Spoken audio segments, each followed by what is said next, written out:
24 के लिए परवान चढ़ी माया की मुस्लिम पॉलिटिक्स। हाथी पर सवार होगा अतीक का परिवार। जमाली और मसूद के बाद अब अतीक की बारी। शाइस्ता संभालेंगी बीएसपी की कमान। पश्चिम में इमरान, पूरब में अतीक संभालेंगे कमान।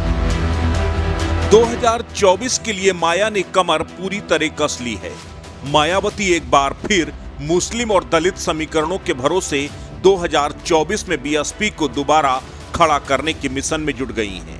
इसके लिए अब प्रयागराज से माफिया अतीक अहमद की पत्नी शाइस्ता परवीन बीएसपी का दामन थामने जा रही हैं। शाइस्ता परवीन को बीएसपी प्रयागराज से मेयर का प्रत्याशी घोषित कर सकती है। अतीक अहमद की पत्नी शाइस्ता एआईएमआईएम का दामन छोड़कर बीएसपी का दामन थामेगी।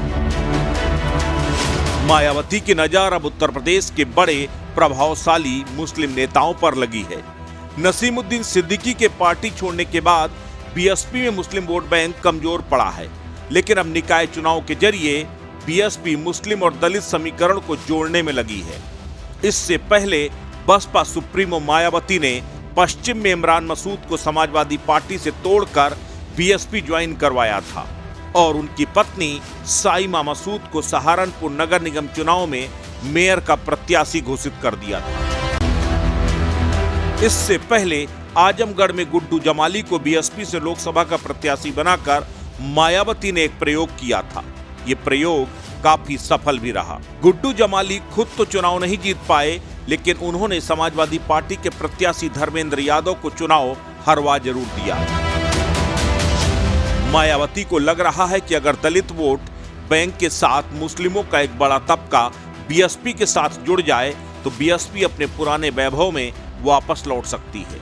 यही वजह है कि अब मायावती मुस्लिम और दलित वोट बैंक को किसी भी कीमत में बीएसपी के साथ जोड़ने के लिए प्रतिबद्ध नजर आ रही हैं। यही वजह है कि अब माफिया अतीक अहमद से भी मायावती को गुरेज नहीं। ये वही माफिया अतीक अहमद का परिवार है जिसकी बर्बादी के लिए मायावती को जिम्मेदार माना जाता है। बीएसपी के विधायक राजू पाल की हत्या में अतीक अहमद का नाम शामिल है। वहीं गेस्ट हाउस कांड में भी अतीक अहमद की भूमिका की बात मानी जाती है। यही वजह थी कि 2007 में जब मायावती मुख्यमंत्री बनी तब उन्होंने अतीक अहमद पर ताबड़तोड़ कार्रवाई की थी। लेकिन आज एक तरफ जहां अतीक अहमद का परिवार सियासी हाशिए पर पहुंच गया है, तो वहीं दूसरी तरफ मायावती भी अब अपने वजूद के साथ लड़ रही हैं। यही वजह है कि अब मायावती ने अपनी अदावत को दरकिनार कर अतीक के परिवार को पार्टी में शामिल किया है। कभी प्रयागराज में अतीक अहमद के नाम का डंका बजता था। 100 से अधिक संगीन मुकदमे अतीक अहमद पर दर्ज हैं। गुजरात की साबरमती जेल में बंद है माफिया अतीक। 5 बार प्रयाग के शहर पश्चिम से विधायक और 1 बार फूलपुर से लोकसभा का सांसद रहा था। अतीक अहमद की पत्नी शाइस्ता परवीन ने यूं तो आज तक कोई चुनाव नहीं लड़ा, लेकिन चुनाव से पहले ही शाइस्ता ने एआईएमआईएम ज्वाइन किया था।